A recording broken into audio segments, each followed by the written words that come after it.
नमस्कार, स्वागत है आपका बिहार समाचार में। चलिए जानते हैं आज की बिहार की अब तक की सबसे बड़ी और महत्वपूर्ण खबरों के बारे में। सभी खबरें आपके लिए काम की होने वाली है। पर इससे पहले अगर आप चैनल पर नए हैं तो चैनल को सब्सक्राइब जरूर कर लें ताकि आपको बिहार की हर ताजा तरीन खबरें सबसे पहले मिल सके। तो चलिए शुरुआत करते हैं आज की पहली और बड़ी खबर से। बिहार के शिक्षकों के ट्रांसफर को लेकर नीतीश सरकार ने लिया बड़ा फैसला। बिहार विद्यालय विशिष्ट शिक्षक नियमावली को दी स्वीकृति। जी हां, बिहार में शिक्षकों के ट्रांसफर और पोस्टिंग फिलहाल अभी नहीं होने वाले हैं। बिहार विशिष्ट शिक्षक नियमावली को नीतीश कैबिनेट ने मंजूरी दे दी है और इसमें कहा गया है कि सक्षमता परीक्षा पास करने वाले नियोजित शिक्षकों का फिलहाल अभी ट्रांसफर नहीं किया जाएगा। वे जिस स्कूल में अभी पढ़ा रहे हैं वहीं पर अभी पढ़ाएंगे, उन्हें वहीं पर तैनात रहना होगा। और इसके अलावा 3 के बजाय 5 बार अब सक्षमता परीक्षा का आयोजन किया जाएगा। अब शिक्षक 3 के बजाय 5 बार सक्षमता परीक्षा दे पाएंगे और पास होने के बाद जो शिक्षक जहां पढ़ा रहे हैं वहीं योगदान देंगे और सेवा संपुष्टि होने पर वेतन मिलेगा और कार्यकाल के दौरान उनका ट्रांसफर भी हो सकेगा। बिहार डाक विभाग में ड्राइवर की नौकरी के लिए निकली बम्पर बहाली, शुरू हुआ आवेदन। जी हां, डाक विभाग में काम करने वाले लोगों के लिए काफी अच्छी खबर है। डाक विभाग के बिहार सर्कल ने विभिन्न डिवीजनों में स्टाफ ड्राइवर पदों पर भर्ती के लिए आवेदन प्रक्रिया शुरू कर दी है। जो भी उम्मीदवार सरकारी नौकरी की तलाश में है और जिनको ड्राइविंग आती है उनके लिए एक सुनहरा अवसर है और इसके तहत टोटल 19 रिक्तियों के लिए आवेदन मांगा गया है। वहीं उम्मीदवार 12 जनवरी 2025 तक आवेदन कर सकते हैं और इसके लिए उनको 10वीं पास होना जरूरी है। साथ ही 3 साल का ड्राइविंग अनुभव भी होना जरूरी होगा। इसमें 17 पद सामान्य वर्ग के लिए है यानी जनरल कैटेगरी के लिए और इसके अलावा 1 पद EWS यानी आर्थिक रूप से कमजोर वर्ग के लिए आरक्षित किया गया है और 1 पद ST यानी कि अनुसूचित जनजाति के लिए आरक्षित किया गया है। तो वैकेंसी जिन बिहार सर्कल के डिवीजनों के लिए निकाली गई है उसमें पटना डिवीजन, गया डिवीजन, भोजपुर, रोहतास, बेगूसराय, दरभंगा, मोतिहारी और अन्य प्रमुख डिवीजन शामिल हैं। बिहार में पराली जलाने वाले किसानों पर हुआ फिर से एक्शन। बिहार में 198 किसानों का DBT हुआ कैंसिल। जी हां, बिहार सरकार बिहार के सभी किसानों को चेतावनी जारी कर चुकी है कि कोई भी किसान पराली बिल्कुल भी नहीं जलाएंगे। अगर कोई भी पराली जलाते हुए अगर पकड़े जाते हैं तो उनको सभी सरकारी योजनाओं का लाभ से वंचित कर दिया जाएगा। 3 साल तक के लिए उनको सरकारी योजनाओं से बैन कर दिया जाएगा। उनको कोई भी सरकारी योजना का पैसा भी नहीं मिलेगा। DBT अब कैंसिल कर दिया जाएगा और इसीलिए ऐसा किया गया है क्योंकि बिहार में AQI बढ़ने और वायु प्रदूषण की स्थिति भयावह हो जा रही है। पराली जलाने वाले किसानों की सामत अब इसीलिए आ रही है। पराली जलाने पर ताबड़तोड़ कार्रवाई की जा रही है। फसल काटकर धान की पराली जलाने के आरोप में बिहार में 198 किसानों के खिलाफ अब तक कार्रवाई की गई है। इन किसानों का DBT रजिस्ट्रेशन कैंसिल कर दिया गया है जिससे किसानों के लिए अब बनी किसी भी सरकारी योजना का लाभ उन्हें अब नहीं मिल पाएगा। इन किसानों पर लीगल एक्शन भी होगा और बिहार के बगहा में सैटेलाइट की मदद से अभी तक 95 किसानों को पराली जलाते हुए पकड़ा भी गया है और उनके खिलाफ अब कार्रवाई शुरू कर दी गई है। इसलिए सैटेलाइट की मदद से अब बिहार के किसानों को अब नजर रखी जा रही है। कोई भी अगर पराली जलाते हुए अगर पकड़े जाते हैं तो उन पर भी कार्रवाई की जाएगी। BPSC परीक्षा हंगामा मामले में पुलिस ने लिया बड़ा एक्शन। क्वेश्चन पेपर के बंडल के साथ एक आरोपी अरेस्ट। जी हां, 17वीं BPSC संयुक्त परीक्षा के दौरान 13 दिसंबर को पटना के कुम्हार स्थित बापू परीक्षा केंद्र पर भारी हंगामा हुआ था। तो इस मामले में अब पटना पुलिस ने बड़ा एक्शन ले लिया है। पटना पुलिस ने इस मामले में एक युवक को अरेस्ट किया है और इस युवक के पास से परीक्षा हॉल से जो क्वेश्चन पेपर गायब हो गए थे उसका बंडल भी बरामद कर लिया गया है। पुलिस ने CCTV फुटेज और अन्य तकनीकी साक्ष्यों के आधार पर मनीष कुमार नामक इस युवक को गिरफ्तार किया है और पटना सिटी के DSP अतुलेश झा ने बताया कि BPSC की 17वीं PT परीक्षा के दौरान हुए हंगामे के संबंध में पुलिस ने ये बड़ी कार्रवाई करते हुए युवक को गिरफ्तार किया है और पुलिस अब गिरफ्तार युवक से पूछताछ कर रही है। इस मामले के अन्य आरोपियों की भी तलाश में जुट गई है। ड्यूटी के दौरान अब स्मार्टफोन नहीं रख सकेंगे पुलिसकर्मी, कीपैड मोबाइल का कर सकते हैं इस्तेमाल। जी हां, बिहार के पुलिसकर्मियों के लिए बड़ी खबर है। ड्यूटी के दौरान पुलिसकर्मी स्मार्टफोन का इस्तेमाल करते दिखाई देते हैं लेकिन अब वो इसका इस्तेमाल नहीं कर पाएंगे। ऐसा करने वाले पुलिसकर्मियों पर अब कार्रवाई की जाएगी। हालांकि विशेष परिस्थिति में वो कीपैड वाला मोबाइल रख सकते हैं।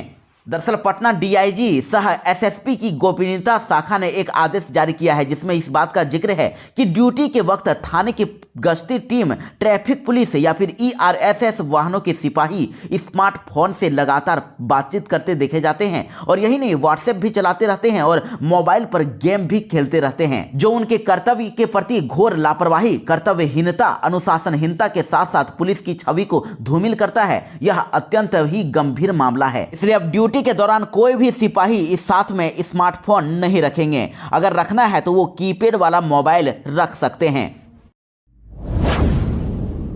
बिहार में बागमती, महानंदा और कमला नदी पर बनेंगे नए बराज। बाढ़ मुक्ति के लिए नीतीश कैबिनेट से मिली मंजूरी। जी हां, बिहार को बाढ़ से बचाने के लिए अब राज्य में 3 बड़ी नदियों पर नए बराज बनाए जाएंगे। महानंदा नदी पर किशनगंज और बागमती नदी पर सीतामढ़ी के ढेंग एवं कटोंझा के निकट बराज का निर्माण होगा। इसके लिए डीपीआर तैयार किया जाएगा। वहीं मधुबनी जिले के जयनगर में कमला नदी पर निर्मित वीयर को बराज में बदला जाएगा। इसको लेकर मुख्यमंत्री नीतीश कुमार की अध्यक्षता में हुई राज्य कैबिनेट की बैठक में निर्णय लिया गया है और बैठक के बाद कैबिनेट विभाग के अपर मुख्य सचिव डॉक्टर एस सिद्धार्थ ने बताया कि महानंदा नदी पर किशनगंज की तैयबपुर में बराज निर्माण के लिए डीपीआर बनाया जाएगा। इसके लिए 20 करोड़ 15 लाख रुपए की स्वीकृति दी गई है। इसके अलावा सीतामढ़ी में बागमती नदी पर बराज निर्माण के लिए डीपीआर बनाने पर 25 करोड़ 37 लाख रुपए की खर्च की मंजूरी मिली है। और इसके साथ ही बिहार में हर साल बाढ़ और सूखे से होने वाले नुकसान को कम करने के लिए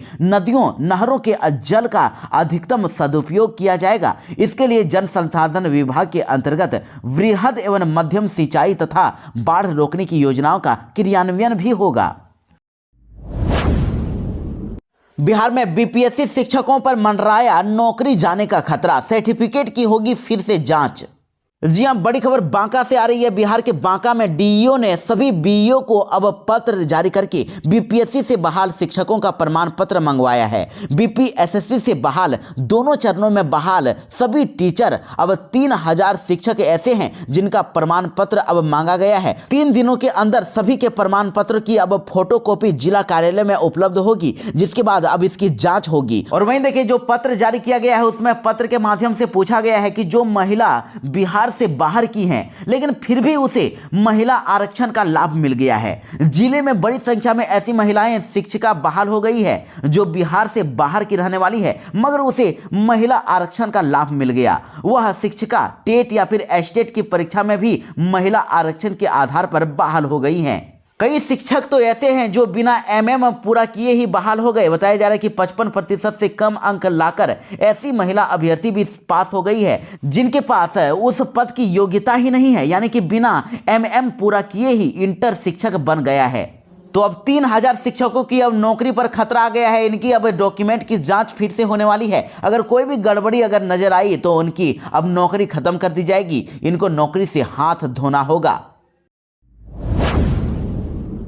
4 करोड़ से अधिक रुपए की जमीन खरीद करने वालों पर इनकम टैक्स की नजर। रजिस्ट्री ऑफिस में मिली कई गड़बड़ियां। जी हां, यदि आपने पिछले कुछ महीने में बड़े पैमाने पर बड़ी संख्या में जमीन की खरीदारी की है तो ये खबर आपके लिए काफी महत्वपूर्ण होने वाली है। इसकी वजह यह है कि अब बिहार के अंदर बड़े पैमाने पर जमीन खरीद करने वाले लोगों को आयकर विभाग यानी इनकम टैक्स की नजर हो गई है। इसको लेकर अब विभाग ने लगभग 5000 से अधिक लोगों की लिस्ट भी तैयार कर लिया है और अब इन लोगों पर एक्शन की तैयारी चल रही है। आपको बता दें कि आयकर विभाग की आसूचना और आपराधिक अन्वेषण इकाई ने पटना जिला के निबंधन कार्यालय का सर्वेक्षण किया। आयकर अधिकारियों को टीम ने अब कई घंटों तक कार्यालय पहुंचकर सभी कागजातों की जांच भी की। इस दौरान 2021-22 और 2023-24 के बीच 3 साल के अंदर जमीन निबंधन की निर्धारित न्यूनतम सरकारी मूल्य यानी MVR 30 लाख रुपए या उससे अधिक मूल्य की जमीन के बारे में पूरी जानकारी एकत्र कर ली है। इस लिस्ट में 5200 लोगों से भी ज्यादा लोग शामिल हैं और इन सभी की लिस्ट आयकर विभाग अपने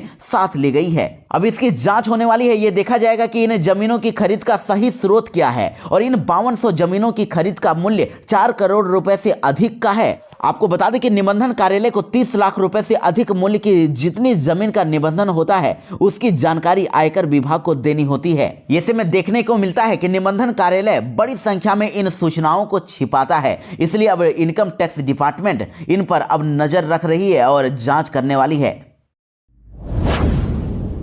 बिहार में शिक्षा विभाग ने शिक्षकों को दी चेतावनी, नेतागिरी करने वाले गुरुजी की अब खैर नहीं। जी हां, बिहार के शिक्षा विभाग के अपर मुख्य सचिव डॉक्टर एस सिद्धार्थ ने अब शिक्षकों को कह दिया है कि कोई भी शिक्षक अगर लोकल पॉलिटिक्स में संलिप्त पाए जाते हैं, कोई भी शिक्षक नेतागिरी करते हैं, तो उनको पहले 3 दिन का अल्टीमेटम, सख्त अल्टीमेटम दिया जाएगा और डीएम के स्तर से राजनीति करने वाले शिक्षकों को दूसरे ब्लॉक में ट्रांसफर किया जाएगा और इसके पहले नोटिस देकर 3 दिनों में जवाब भी मांगा जाएगा। स्कूल में राजनीति करने वाले शिक्षकों को डीएम की अनुशंसा पर निदेशक शिक्षा विभाग जिले से बाहर ट्रांसफर कर देंगे। उस जिले में जहां पर वो अभी पढ़ा रहे हैं, उन जिले से दूसरे जिले में ट्रांसफर कर दिया जाएगा। और अगर उस शिक्षक को लगता है कि जिलाधिकारी के स्तर से अगर कुछ गलत हुआ है, तो वह शिक्षक विभाग के निदेशक के सामने अपील भी कर सकता है।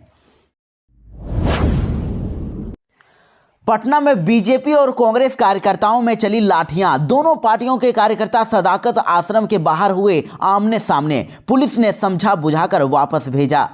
जी हां, दरअसल आपको बता दें कि डॉक्टर BR अंबेडकर को लेकर अमित शाह ने जो टिप्पणी की है, उसको लेकर पूरे देश में विवाद अब बढ़ गया है। और देखिए, देश भर में विपक्ष गृह मंत्री अमित शाह के खिलाफ अब प्रदर्शन कर रहा है। इसी क्रम में संसद भवन के बाहर कांग्रेस और भाजपा के सांसदों के बीच कथित रूप से झड़प हो गई। दरअसल आपको जानकारी के लिए बता दें कि भाजपा युवा मोर्चा के कार्यकर्ता सदाकत आश्रम के बाहर प्रदर्शन करने पहुंचे थे। वे राहुल गांधी हाय हाय के नारे लगा रहे थे। बीजेपी के युवा कांग्रेस के कार्यकर्ता सदाकत आश्रम के मेन गेट पर प्रदर्शन कर रहे थे। उसी समय कांग्रेस के दर्जनों कार्यकर्ता सदाकत आश्रम से बाहर आकर भाजपा युवा मोर्चा के कार्यकर्ताओं को हटाने लगे। दोनों पक्षों के बीच धक्का मुक्की होने लगी। उसके बाद दोनों तरफ से लाठियां भी चलने लगी। दोनों पार्टी के कार्यकर्ता एक दूसरे से उलझ पड़े थे। झड़प हिंसक हो गई थी और तभी पुलिस ने सूझबूझ का परिचय देते हुए स्थिति को नियंत्रित करने के लिए दोनों दल के कार्यकर्ताओं को अलग किया और इस दौरान दोनों तरफ से एक दूसरे के नेताओं के खिलाफ नारेबाजी भी की गई।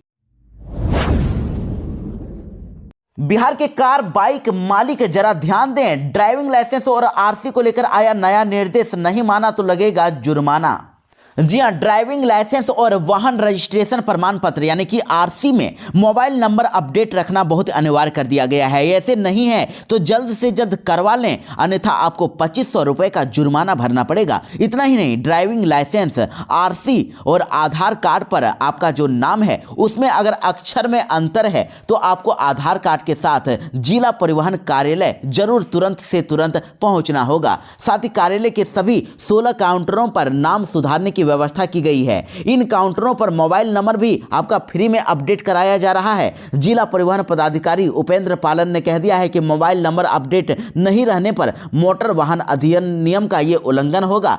शीघ्र ही इसके लिए जांच अभियान भी चलाया जाएगा और ये से गाड़ी मालिकों से अब जुर्माना वसूला जाएगा। इसके साथ ही घर बैठे भी आप मोबाइल नंबर अपडेट कर सकते हैं। देखिए, जिला परिवहन पदाधिकारी ने बताया है कि लाइसेंस, आरसी और आधार कार्ड में जो आपका नाम है उसमें अगर अक्षर में कोई भी गड़बड़ी नहीं है तो आप वेबसाइट वाहन.परिवहन.gov.in पर जाकर आराम से मोबाइल नंबर ऑनलाइन अपडेट कर सकते हैं और ड्राइविंग लाइसेंस में सारथी.परिवहन.gov.in वेबसाइट पर ऑनलाइन मोबाइल नंबर अपडेट कर सकते हैं। फिर भी आपको कोई अगर परेशानी है तो आप हेल्पलाइन नंबर 06122547 पर भी कॉल करके आप जानकारी ले सकते हैं। बिहार में किसी के पास भी अगर पक्का घर नहीं है तो वो जरा ध्यान देंगे। बिहार वालों के लिए बड़ी खुशखबरी है। 100 नगर निकायों में 1 लाख से अधिक आवास अब चिन्हित कर लिए गए हैं। जी हां, प्रधानमंत्री आवास योजना 2.0 के तहत 100 नगर निकायों में सर्वे कराकर 1,05,000 आवास की जरूरत को अब चिन्हित किया गया है। केंद्र सरकार को पीएम आवास योजना के दूसरे चरण के तहत इसके निर्माण से जुड़ा प्रस्ताव भेजा जाएगा और वार्ड स्तर पर अभियान चलाकर इसे पूरा किया जाएगा। साथ ही इसके अलावा जिन शहरी गरीबों के पास, जो शहर में रहते हैं और गरीब लोग हैं जिनके पास अपना खुद का जमीन भी नहीं है, उनके लिए भी सर्वे का काम किया जाएगा और उनको भी चिन्हित किया जाएगा। उनको जमीन उपलब्ध कराने के लिए पैसे मिलेंगे। वैसे आपको जानकारी के लिए बता दें कि अगर किसी के पास अपना खुद का पक्का मकान नहीं है तो वो पीएम आवास योजना के लिए ऑनलाइन आवेदन कर सकते हैं। इसके लिए पोर्टल को खोल दिया गया है, वो ऑनलाइन आवेदन अब कर सकेंगे। पीएम आवास योजना 2.0 के तहत उनको अब 2.5 लाख रुपए तक की आर्थिक मदद दी जाएगी, जिससे वो अपना पक्का मकान बना सकेंगे। बिहार सरकार ने केंद्र सरकार से मांगे 6,650 करोड़, बाढ़ नियंत्रण पर होगा खर्च।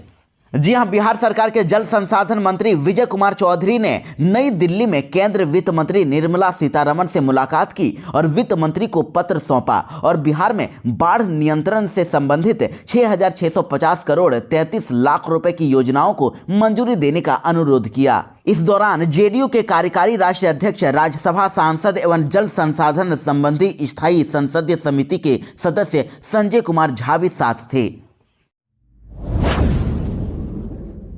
बिहार में नौकरी का एक बड़ा मौका, पथ प्रभारियों की होगी बहाली, करना होगा बस ये काम। जी हां, बिहार में ग्रामीण कार्य विभाग ने अब गांव की सड़कों की और बेहतर तरीके से निगरानी के लिए पथ प्रभारी बहाल करने का निर्णय लिया है। सड़कों की गुणवत्ता को और बेहतर बनाए रखने के लिए ये समर्पित यानी कि डेडिकेटेड कर्मचारी होंगे और इनकी जिम्मेवारी होगी कि वे बन चुकी सड़कों की गुणवत्ता को बेहतर बनाए रखेंगे। अब विभाग ने राज्य के हर 10 पंचायत पर एक पथ कार्य प्रभारी की तैनाती करने का निर्णय लिया है और आधिकारिक सूत्रों से मिली जानकारी के अनुसार अगर किसी भी सड़क में गड्ढा हो जाए, बाढ़ या फिर कृत्रिम या फिर प्राकृतिक कारणों से सड़कों को नुकसान पहुंचता है तो वो बस इसकी रिपोर्ट विभाग को देंगे। क्योंकि सरकार ने सड़क बनाने वाली एजेंसियों को 5 साल का मरम्मत का जिम्मा भी दे दिया है, तो ऐसे में अब पथ कार्य प्रभारी एजेंसियों के साथ समन्वय बनाकर क्षतिग्रस्त सड़कों की मरम्मत भी सुनिश्चित करेंगे। वैसे आपको बता दें कि ग्रामीण कार्य विभाग का पुनर्गठन किया गया है, जिसके तहत विभाग में 2261 नए पदों पर बहाली होने वाली है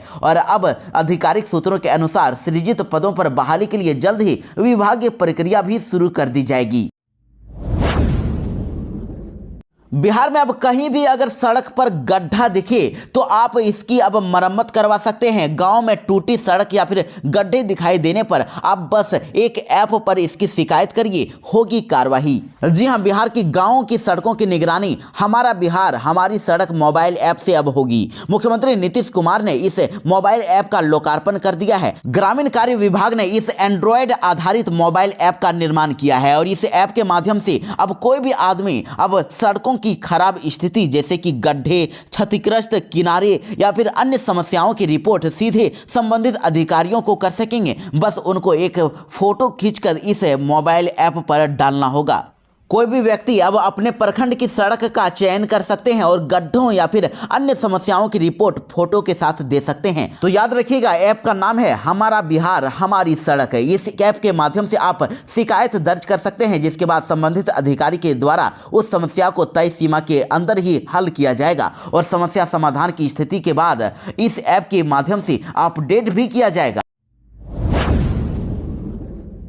बिहार में बनेंगे नए औद्योगिक क्षेत्र, 10,000 एकड़ जमीन का अधिग्रहण करेगी सरकार। जी हां, बिहार बिजनेस कनेक्ट 2024 में निवेशकों को लुभाने के लिए राज्य सरकार के द्वारा कई बड़े ऐलान कर दिए गए हैं और इसी बीच डिप्टी सीएम सम्राट चौधरी ने भी घोषणा कर दी है कि राज्य में अब नए औद्योगिक क्षेत्रों का विकास होगा। इसके लिए सरकार द्वारा अगले वित्त वर्ष में 10,000 एकड़ जमीन का अधिग्रहण भी किया जाएगा और इसके साथ ही उन्होंने ये भी बताया कि मौजूदा वित्त वर्ष में औद्योगिक क्षेत्र बनाने के लिए 8,000 एकड़ भूमि अधिग्रहित की भी जा चुकी है और सरकार अब 10,000 एकड़ की अतिरिक्त भूमि का अधिग्रहण करने का तैयारी कर रही है। सम्राट चौधरी ने कहा कि बिहार में अब औद्योगिक विकास को बढ़ावा देने के लिए एक इकोसिस्टम विकसित किया जा रहा है और इसके अलावा केंद्र की नरेंद्र मोदी सरकार भी बिहार के विकास के लिए तेजी से काम कर रही है। बिहार के 10 जिलों को हवाई सेवा से जोड़ने की योजना पर काम हो रहा है और इसके अलावा 4 एक्सप्रेस वे भी बनाए जा रहे हैं जो बिहार के औद्योगिक विकास के लिए अब गेम चेंजर साबित होंगे। बिहार में अब फिल्म प्रोत्साहन नीति की भी मंजूरी दे दी गई है जो सिनेमा के माध्यम से निवेश, रोजगार और पर्यटन को बढ़ावा देगी। साथ ही इससे बिहार के बारे में धारणा बदलने के में भी मदद मिलेगी। बिहार के सरकारी स्कूलों में अब होगी पेरेंट टीचर मीटिंग, सभी जिला शिक्षा पदाधिकारियों को दिया गया निर्देश। जी हां, सरकारी विद्यालयों में अब बच्चों की पढ़ाई का प्रदर्शन के बारे में अभिभावकों को हर महीने अब जानकारी दी जाएगी। इसके लिए अब हर महीने के लिए किसी एक शनिवार को सभी 71,000 प्रारंभिक विद्यालयों में अभिभावक शिक्षक संगोष्ठी होगी यानी कि पेरेंट टीचर मीटिंग होगी, जिसमें अभिभावक यानी कि पेरेंट को आमंत्रित किया जाएगा। उनको आमंत्रण पत्र देकर शिक्षक आमंत्रित करेंगे और इसके साथ ही हेडमास्टर उनको कॉल करके स्कूल में बुलाएंगे। बिहार के 21 छोटे बड़े शहरों के लिए पटना से चलेंगी 35 बसें। परमिट लेने की प्रक्रिया हुई पूरी।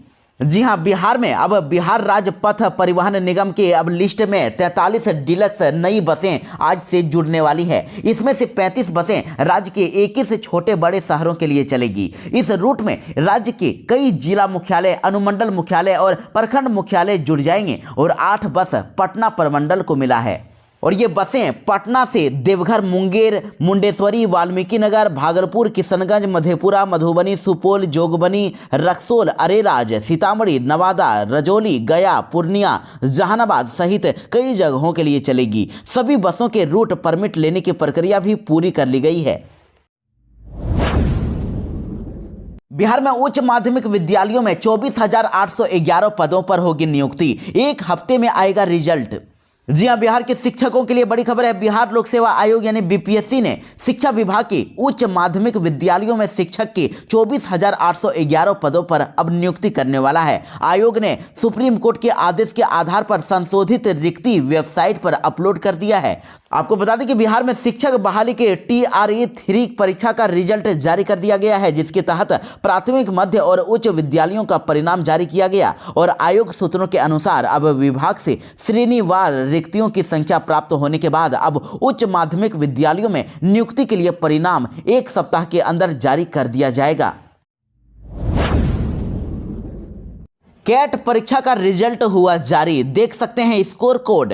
जी हां, बड़ी खबर आ रही है। IIM कोलकाता ने कैट 2024 परीक्षा का फाइनल आंसर की और स्कोर कार्ड जारी कर दिया है। परीक्षार्थी आधिकारिक वेबसाइट पर जाकर अपना स्कोर कार्ड डाउनलोड कर सकते हैं। जानकारी के लिए आपको बता दें कि इस एग्जाम में 2,93,000 परीक्षार्थी शामिल हुए थे और कैट परीक्षा के माध्यम से देश के टॉप MBA कॉलेजों में एडमिशन मिलता है।